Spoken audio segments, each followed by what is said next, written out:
4:44 snuck up on me this morning. I was reading other things and I didn't see it, but I caught it actually. No, it changed already. See, I was a little bit late hitting the go button.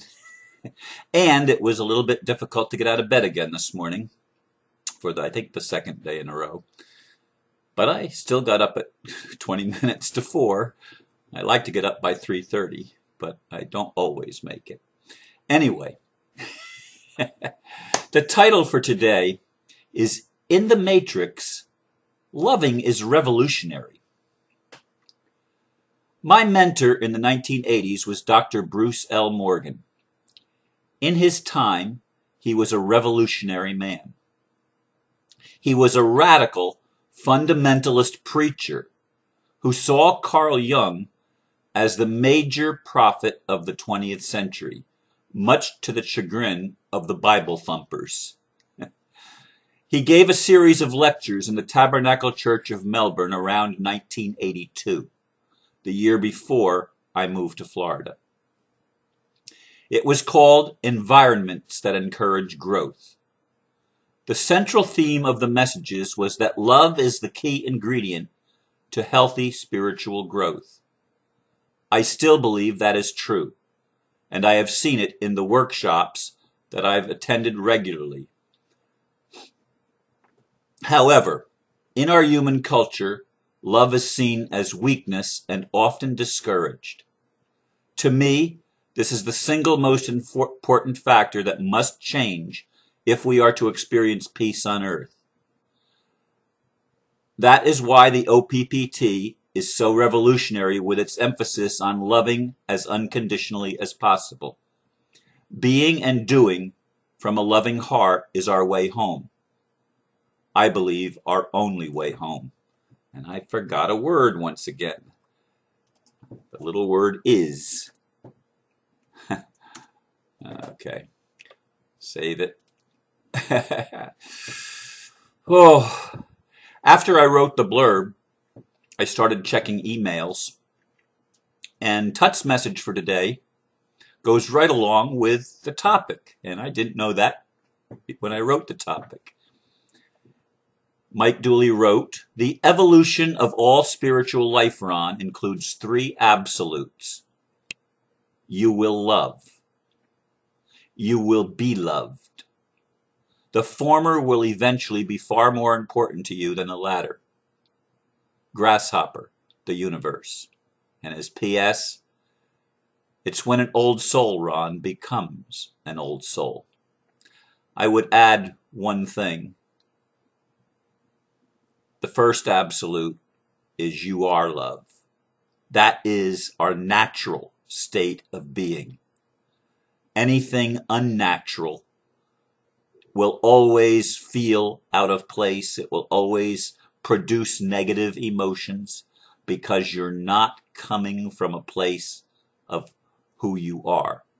Again, to me, the first rule or the first principle, the first absolute, if you will, is we are love. And I say that because to me, God or the Creator is love. Not because he does or doesn't do anything. God is love. That's the basic principle of the universe. But it doesn't look that way on planet Earth. Andrea, one of my YouTube subscribers, made a comment on my video asserting our sovereign rights. And she wrote, "Yes, people are ignorant about their rights like myself. It's not only apathy, but fear of those that enforce the law.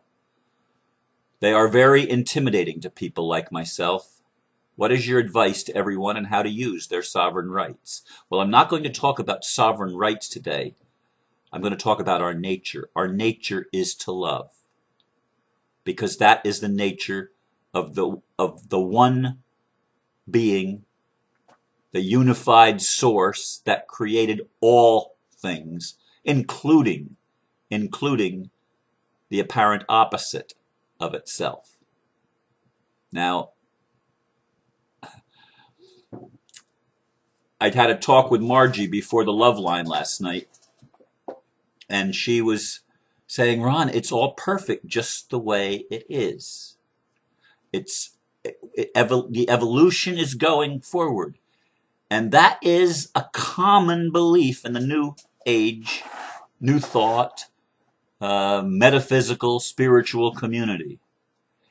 And another friend, I'm reading a lot today, but these are some of the emails that I'm opening up. My friend Nancy sent me a blurb from.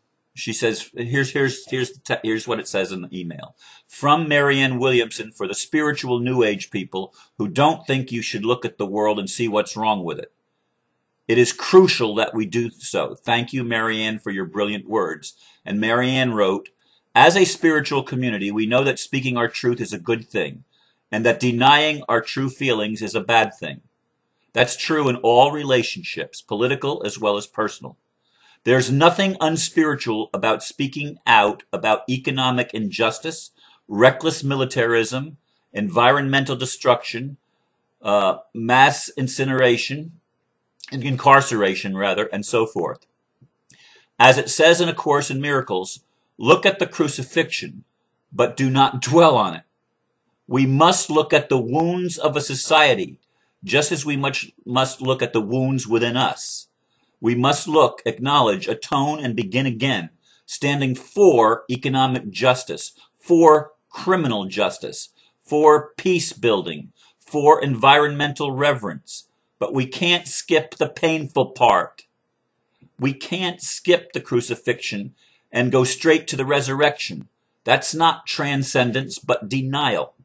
The spiritual seeker should be the most mature adult in a society, neither an immature child who uses pseudo-spirituality as an excuse to look away from what is painful, nor an emotionally undisciplined person whose anger or cynicism precludes our being true conduits of something new. We have a huge task in front of us for which thousands, if not millions of us have been preparing for years. The problems in our world are deep, but the answers within us are deeper. It's time to meet the limits of the world with unlimited thought, as human beings who have aligned the power of our minds with the wisdom of our hearts, ready to take our place in history and truly transform the world at last. It's a lot more reading than I usually do in the course of any of my talks. But I want to share with you my vision of the world we must move into, and we must create it.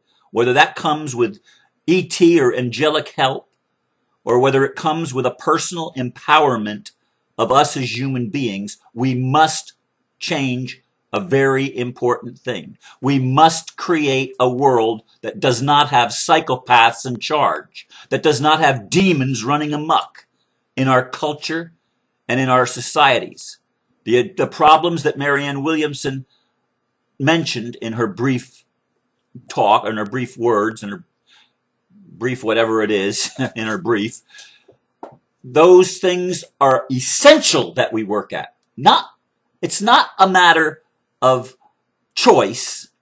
It's a matter of recognizing the essential truth. We are love, and we live in a world where love is revolutionary. In the Matrix, love is not only discouraged, it's oftentimes beaten out of us.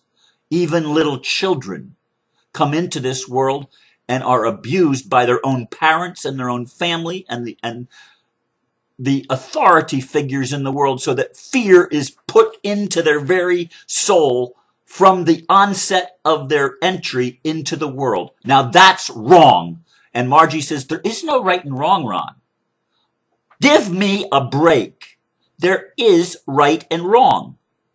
This is more spiritual New Age bullshit. Forgive me, but it is New Age spiritual bullshit. We have to change who's in charge. And we have to allow ourselves to have that change take place individually, That's true, and many of us are working in this area. Many of us in the spiritual community have taken steps to address our shadow and to integrate our shadow and to love more unconditionally.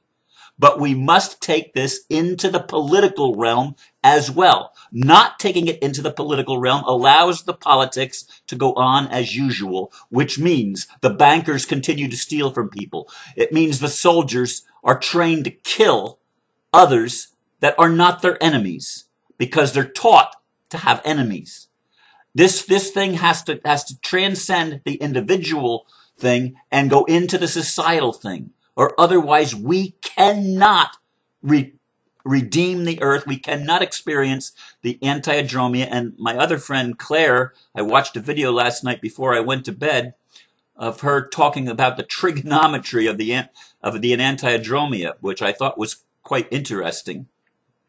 And she said it's a mathematical certainty that we're going to experience what Carl Jung called the anti-adromia, which Bruce Morgan often talked about as the reverse flow of energy. That's how he defined it. That's not a dictionary definition. That's Bruce Morgan's definition. It's when things turn around and when the society no longer has at its helm, as I said, sociopaths and psychopaths. And we've allowed the insane to actually run the world, to run the matrix. This has to change. Folks, we're not going to create an environment that encourages people to face their shadow. As Andrea says, it's not only apathy, but fear of those that enforce the law. The law is fiction that's being enforced. It's the very fabric of rules that have been imposed from outside of ourselves against our nature that cause us to live in fear and cause us to not be able to be who we are. And unless we're able to be who we are, and unless we're able to create a world in which it's safe to be who we are, I mean, Aristos made a really long thing and posted it on my wall yesterday, and he says, we're going to face tribulation, basically. He used a lot of words, but it came down to choosing the spiritual path is going to create a lot of problems, and you need to be aware of that. Well, that's true in the Matrix. But is that the kind of a world we must live in? Okay, yes, the dark forces have created enough problems to wake us up. But are we just going to let them continue to move like they've always moved? I'm telling you, love scares the hell out of people that are motivated by fear because their whole intent is domination of everybody else, of overrunning everybody's sovereign rights. That's their intent, folks. Their intent is to steal everything that has value, including you and me, which we are the value, but including even the representations of value, our assets, as in our money, our bank accounts and stuff like that, like happened in Cyprus. We need to pay attention to these things. These are not, well, I don't feel like getting involved. It's not my calling. It's all of our calling. It's all of our responsibility to do what we individually can do. Now, not everybody can do what I'm doing. Not everybody can do what Heather has done and is doing. Not everybody can do what Lisa Harrison is doing. People that are involved in the OPPT. I mean, I can think of a whole bunch of people in my world that are doing extraordinary things. And it's not something that everybody has to do something extraordinary. But we have to do something that is revolutionary, and that is we have to love enough to become involved in trying our best to correct the problem, address the problem, fix the wrongs. There are things that are broken. See, this is the concept that's out there by a lot of spiritual teachers. There's nothing broken. We're not broken. Well, when we're not living according to our nature, we are broken. We are broken indeed. We are broken in fact. Now, I'm not talking about the essence not being broken. The essence can never be broken. But we're not living from our essence. Therefore, we are broken. Until we live from the nature of our being, which is love, we are broken. And the environment that creates growth is the environment that enables us to be safe, loving, to be integrated and not have someone punishing us for doing what's right according to our nature. There is right and wrong.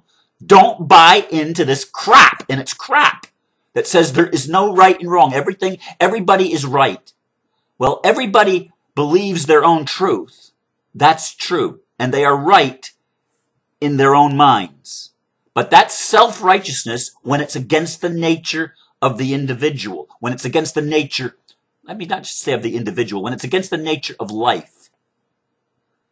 The nature of life is love. The nature of life is homeostasis. The nature of life is harmony. That's the nature of life. We're not living in the nature of life in this matrix. And that has to change. And the reason we're not is because we've allowed ignorant people to dominate, or ignorant demons, if you will.